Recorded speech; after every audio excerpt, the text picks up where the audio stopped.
You can make a good film and it not be successful. There could be a bad film, hugely successful. You know, it's hard to predict. Few directors have such a distinct visual style as the true American Gothic movie maestro Tim Burton. He started off as an animator, and his feature film debut was essentially a kids' movie, 1985's Pee-wee's Big Adventure starring Paul Reubens.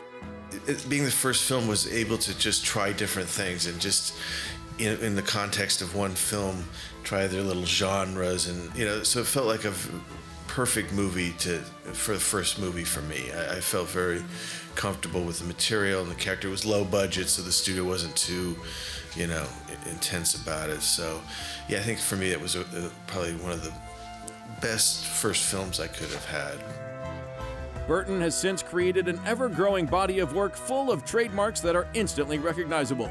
So, this week we take a look at what the binding factors are in the movies of this extraordinary filmmaker. Burton's first signs of leaning towards the Gothic style that would make him famous were in 1988's Beetlejuice, which was a hit at the time and still has something of a cult status. This project proved Tim could make profitable movies with modest budgets, and it's because of this that he got the chance to direct his first big-budget film, 1989's Batman, which had a surprisingly dark tone that was unique for its time. Today's superhero movies are often plenty gritty, but it was really Burton who started this trend. Well, I like both sides of people. I try not to dwell completely in the negative. I do enjoy, with darkness there is some light occasionally, and that makes the light even much more attractive, and so I enjoy both. Next up was Edward Scissorhands, which became another cult favorite and starred a very young Johnny Depp.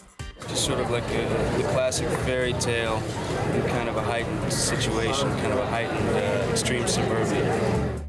Right after that, Burton set off to helm Batman Returns, which, due to the success of its predecessor, came with all sorts of new responsibilities.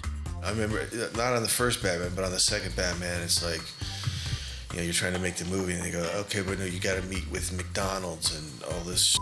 It's like you're going, McDonald's, it's like, well, what's the penguin going to look like? Well, because we want to get our rappers ready, and it's like, well, we have to make the film. We don't know what he's going to look like, and the fact is, you're not going to like the way he looks anyway. So, he doesn't quite fit into the Happy Meal mode. But you get a lot more of that when you get into those bigger budget things, and that does make it a little less pleasant. Those inconveniences aside, Burton kept building up his directorial skills, and most of his films have been successful on some level, with only a few exceptions, such as 2001's Planet of the Apes, which crashed and burned at the box office. Sometimes you just make decisions based on a certain weird idea that you have that, may or may not be a good or a bad idea. But you kind of go into it with enthusiasm. I went into it with a lot of enthusiasm. It was very, funny to see talking apes, and, especially when they're around having coffee, talking about what they're going to do for the weekend, and stuff. So, a lot of surreal imagery and stuff, and, you never know if it's going to be great or it's completely ill-conceived, and that's part of the beauty of it as well. Ill-conceived or not, Burton had fun making it, and met actress Helena Bonham Carter on the set, with whom he would go on to have a 13-year relationship and welcome 2 kids. So, at least that's something. Maybe it was the lack of Gothic imagery in Planet of the Apes that made it disappointing for fans, because practically all of Tim's movies have a slew of these references. From the characters to the props to the houses and cities, it's all designed to almost cartoonishly emphasize goth features. Another trope often featured in Tim Burton's films is the focus on eccentric and misunderstood outcasts from society.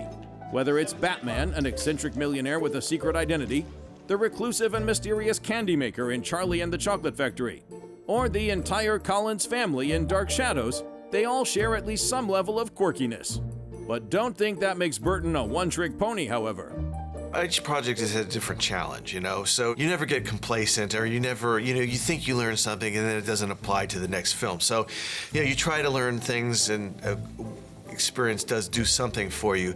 But each one is a challenge, and this one was a challenge because of the tone, you know? I mean, it was some dramatic elements, comedy elements, you know, melodramatic elements, you know, so it was a weird mixture of elements to put into one thing. So that was its challenge on this one.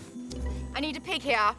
And that brings us to the actors portraying these characters. Many directors tend to cast the same people over and over once a successful working relationship has been established. In the case of Burton, Johnny Depp has been his go-to guy ever since he portrayed Edward Scissorhands back in 1990.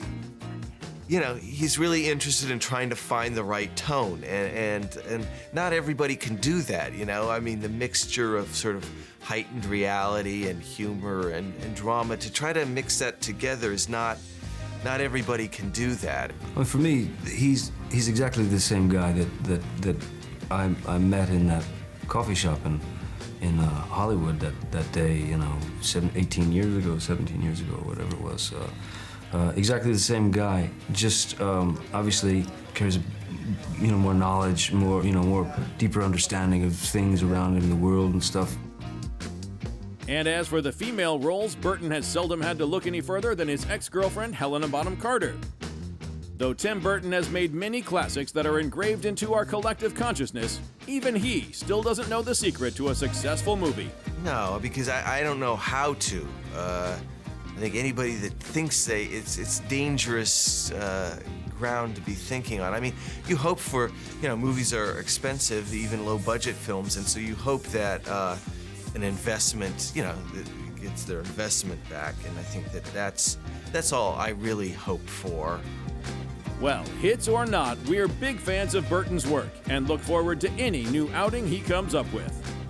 And cut.